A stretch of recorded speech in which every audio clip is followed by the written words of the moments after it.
بسم اللہ الرحمن الرحیم۔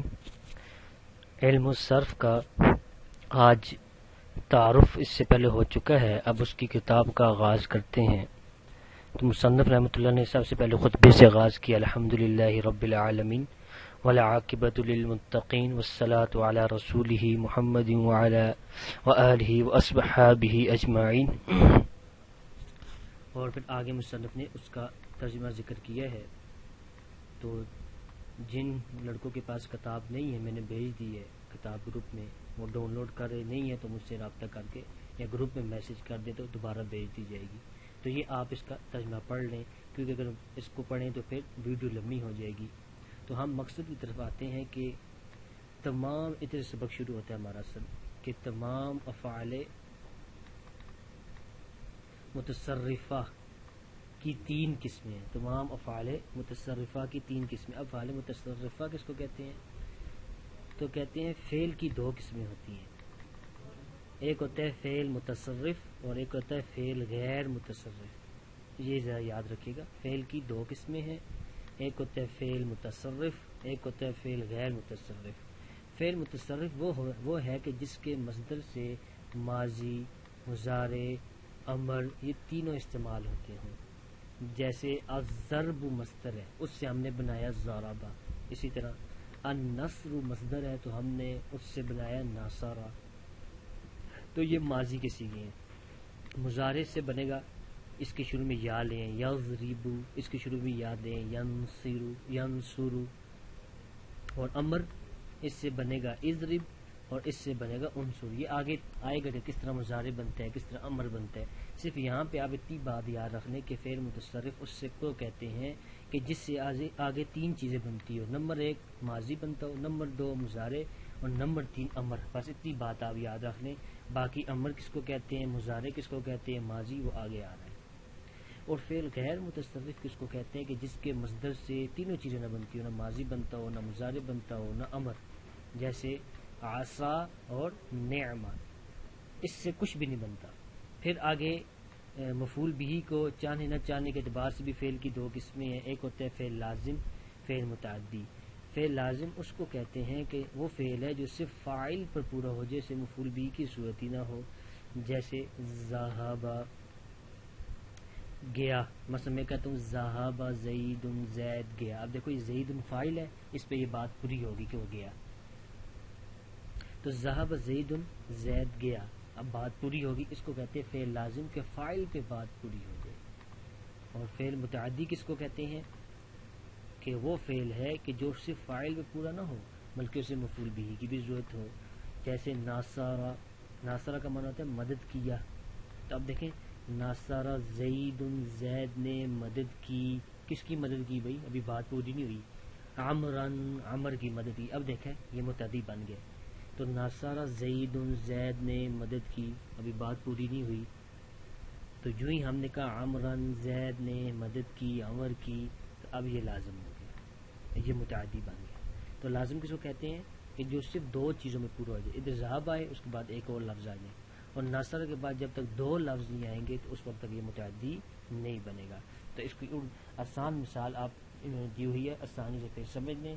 فعل لازم اس کو کہتے ہیں جو فاعل پہ پورا ہو جائے، جیسے زید گیا، اس کو مفعول بھی کی ضرورت نہ ہو۔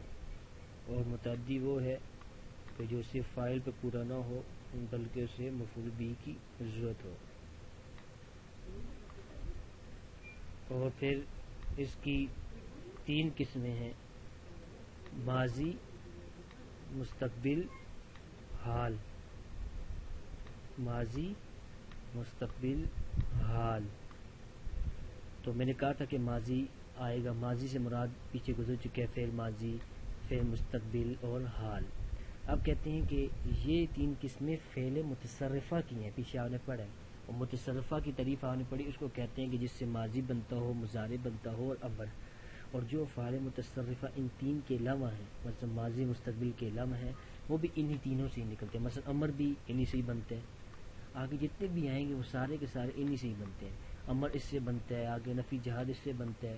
تو صرف تین یہ مین خاص ہیں، ٹھیک ہے، پاسٹ، فیوچر، پریزنٹ، یہ تین خاص ہیں۔ پھر آگے جو سے ہیں وہ چیزیں، جس طرح مین جو سے انگلش کے اندر 3 ٹینس ہوتے ہیں نا، ماضی مستقبل حال، پھر اس سے آگے ماضی کی آگے 4 شاخیں، مستقبل کی 4 شاخیں، حال کی 12 ٹینسز بن جاتے ہیں. اس طرح عربی کے اندر بھی یہی ہوتا ہے کہ مین یہ 3 ہوتے ہیں، پھر آگے کہتے ہیں ان کے تینوں کے علاوہ پھر وہ باقی جتنے بھی ہوتے ہیں وہ انہی تینوں سے نکل جاتے ہیں. تو آگے اس کی تفصیل آئے گی. آج ماضی کی طریق پڑھ لیتے ہیں سب سے پہلے کہ ماضی کس کو کہتے ہیں. ماضی ایسے فعل کو کہتے ہیں جو پاسٹ یعنی گزشتہ زمانہ سے اس کا تعلق ہو، اس کا آخری حرف فتح پر مبنی ہو، یعنی اس کے آخر میں فتح. تو یہ دیکھیں لام زبر لا، لام زبر، فتح سے مراد ہے زبر، اس کے آخر میں زبر آتی ہو. خواہ اس کے حروف کم ہو یا زیادہ، جیسے فعل.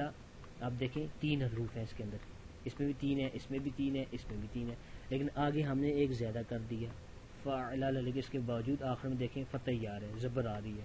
تو کہتے ہیں چاہے حروف کم ہوں جیسے یہ تینوں، اس میں حروف 3 ہے، چاہے حروف زیادہ ہوں جیسے یہ والا، اس میں حروف 4 ہو گئے ہیں.